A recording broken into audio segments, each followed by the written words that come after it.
So if you still think the only path to real wealth is that slow, painful, grind-plowing solo, 12 hours a day until you just collapse, you're using the wrong map, a completely wrong map.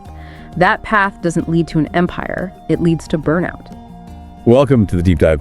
Our mission today is pretty simple. We are taking the ultimate shortcut, and it's engineered for you, the person who needs to catch up fast. We're dissecting the single skill used by the 1%, the people who build these incredible things from nothing. And crucially, this skill has absolutely nothing to do with being some kind of innate genius. It's a learned skill. We're diving deep into what our source material calls the art of leverage.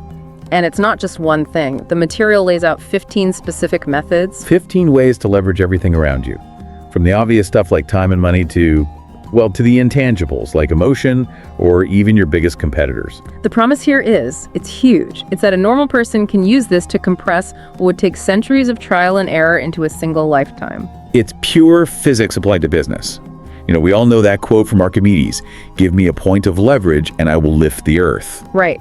But in business, it's much harsher. It's more like without leverage, the earth is just going to crush you. The weight of the market, the daily effort, it's too much. So we need to find that fulcrum. Let's start unpacking this maybe with the most foundational levers, the tangible ones. Exactly. The ones that let you buy back your freedom and, stand on the shoulders of giants. Okay, so where do we start? Let's start with the most precious thing you have, leveraging time. The paradox is that everyone gets 24 hours. Bill Gates, you, me, everyone. But the wealthy just seem to have more of it.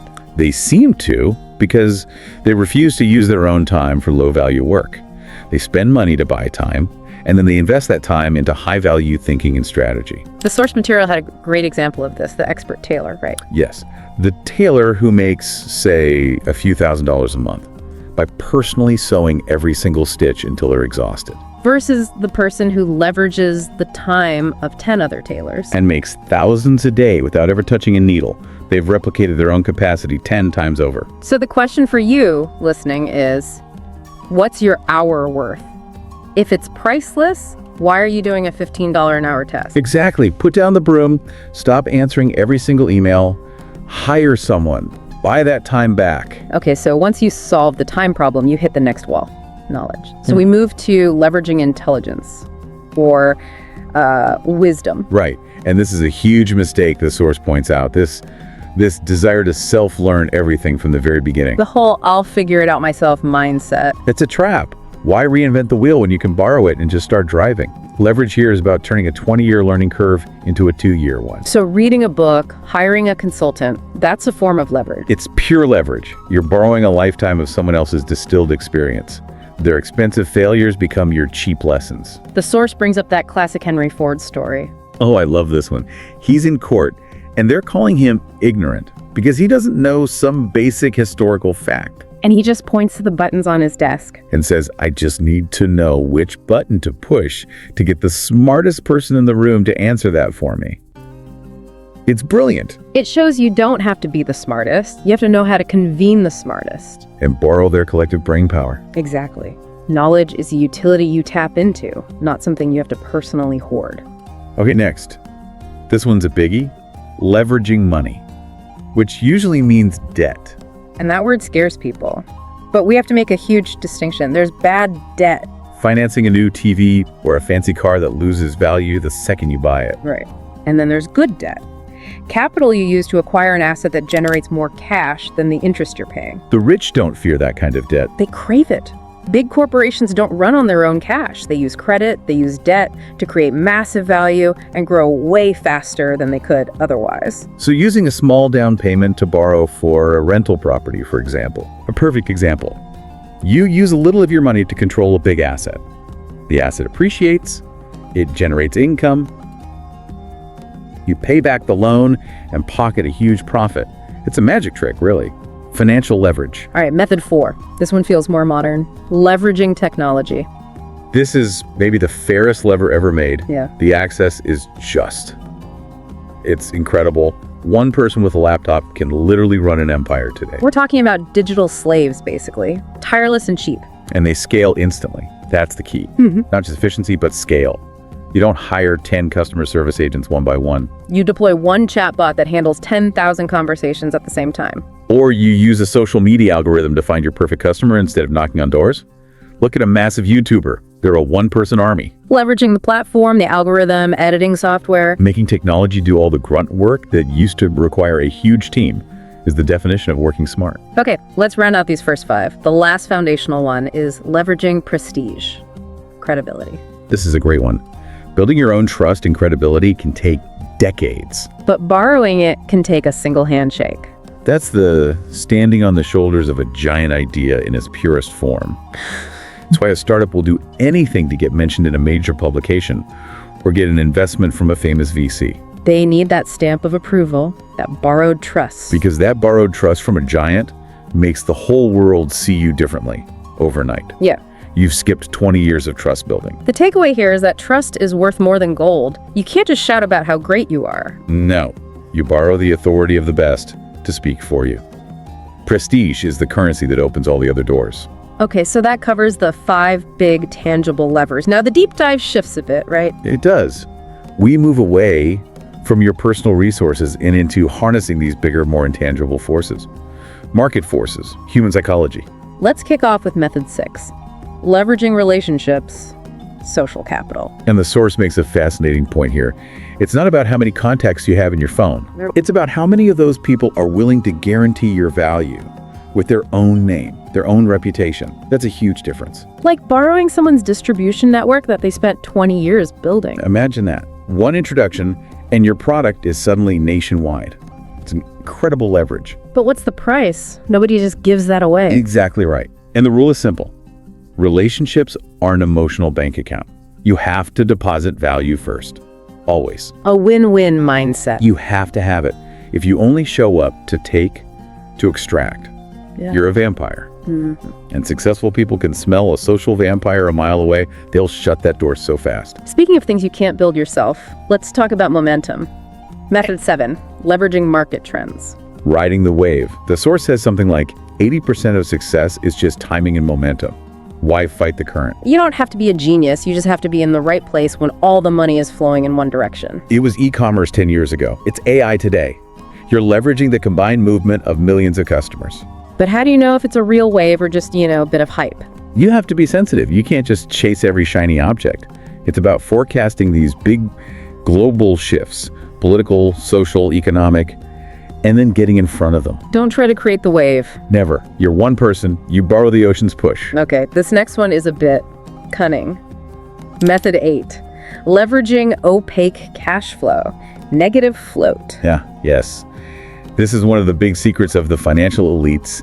It's about using other people's money to run your business completely legally. You mean suppliers' money or the customers? Both. Think about a giant supermarket. You pay them instantly.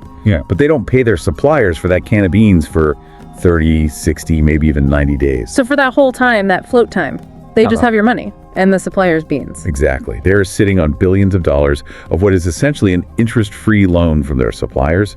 They can reinvest it, earn interest on it, expand, all with zero risk. And on the customer side, it's things like prepaid memberships or deposits for a product. Yes. The customer is literally funding the system that's being built to serve them. It's a brilliant financial design. All right, now for the mind games. Method 9, leveraging emotion. This one is just. It's a fundamental truth. People buy with their heart and then use their head to justify it later.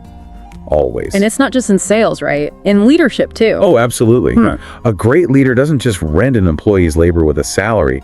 They borrow their soul, their loyalty, with a powerful vision. That loyalty is a form of leverage. Like Apple, they're not just selling chips and glass. Not at all. They're selling a feeling. Rebellion, creativity, status. They leverage those emotions. And when you do that, things like price, specs, they all become secondary. You're engineering desire itself. Okay, finally, a really interesting one. Method 10, leveraging the failures of others. The old saying is failure is the mother of success. Yeah, but usually only for the person who failed and paid the price. The truly wise person borrows that failure. Instead of spending your own money and years making predictable mistakes, you go study the corpses in the marketplace. That sounds a little grim. It has to be cold and objective. Why did that company go under? Was it cash flow? Bad marketing?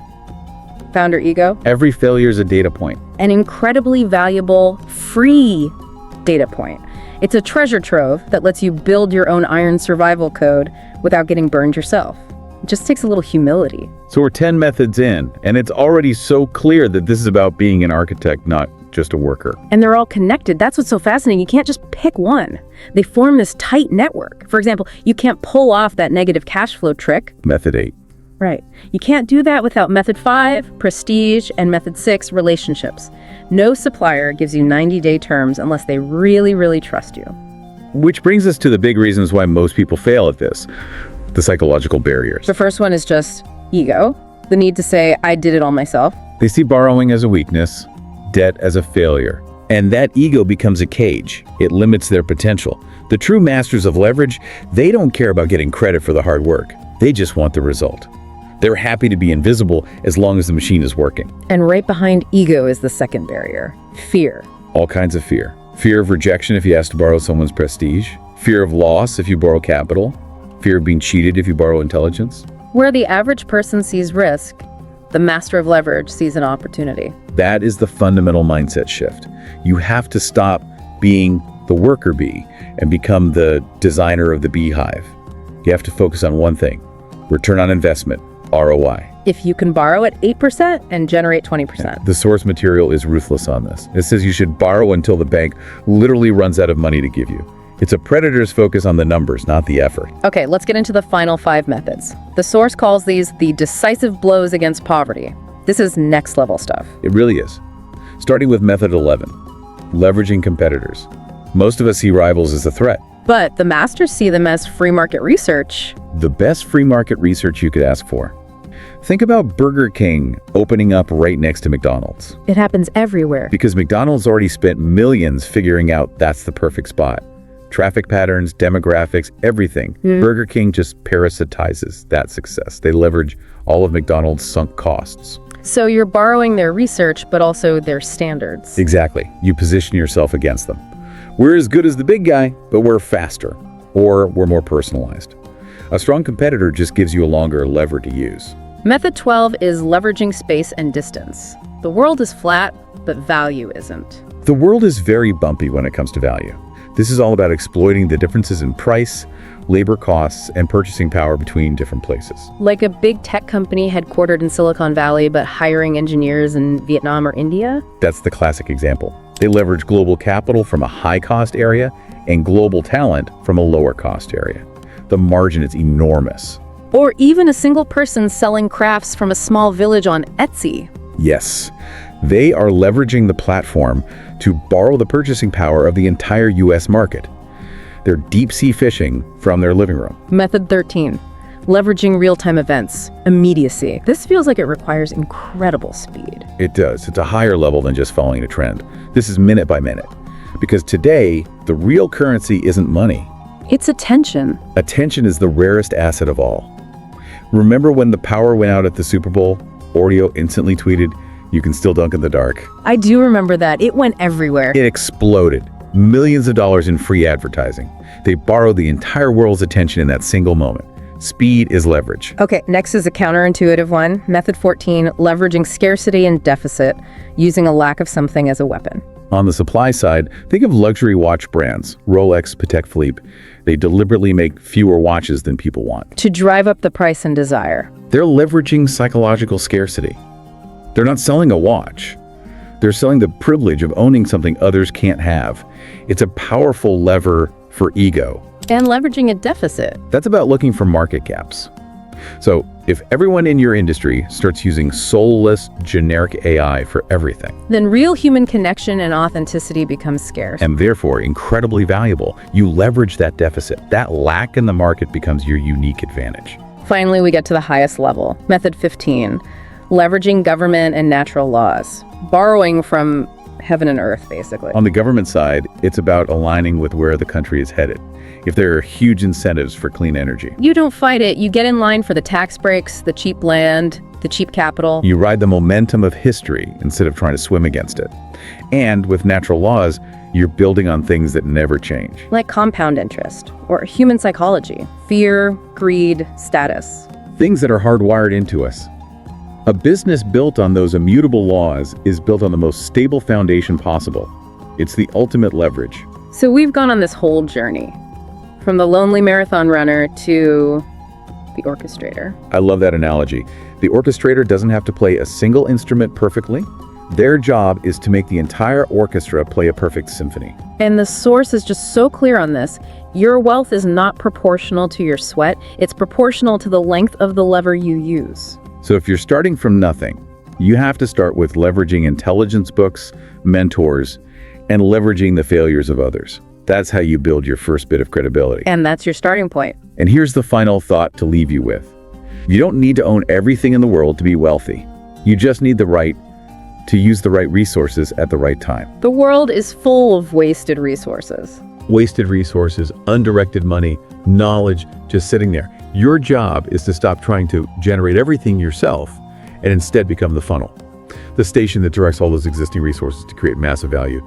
So the only question left is, what are you going to leverage first? Building an empire from zero isn't a fairy tale reserved for the chosen ones. It's a game of physics. As we've explored today, your wealth is never proportional to your sweat. It is strictly proportional to the length of the lever you choose to use. The 1% don't have more hours in their day. They just refuse to spend theirs on low-value labor. The biggest takeaway for you today is this. Stop being the worker bee and start becoming the architect of the beehive. The world is overflowing with undirected capital, wasted time, and untapped intelligence. Your job isn't to create everything from scratch. Your job is to become the funnel, the station that directs these existing resources to create massive, undeniable value. If you're starting with nothing, start with intelligence. Borrow the failures of others so you don't have to pay for them with your own years. Build your credibility brick by brick until the world has no choice but to hand you the bigger levers of capital and influence. Remember, you don't need to own the world to be wealthy. You just need the right to use the right resources at the right time. This is Titan Intellect. We don't just share information, we provide the architectural blueprints for your success. If you are ready to stop grinding and start orchestrating, join our ranks. Subscribe, hit the bell, and let's start building your empire. The lever is in your hands.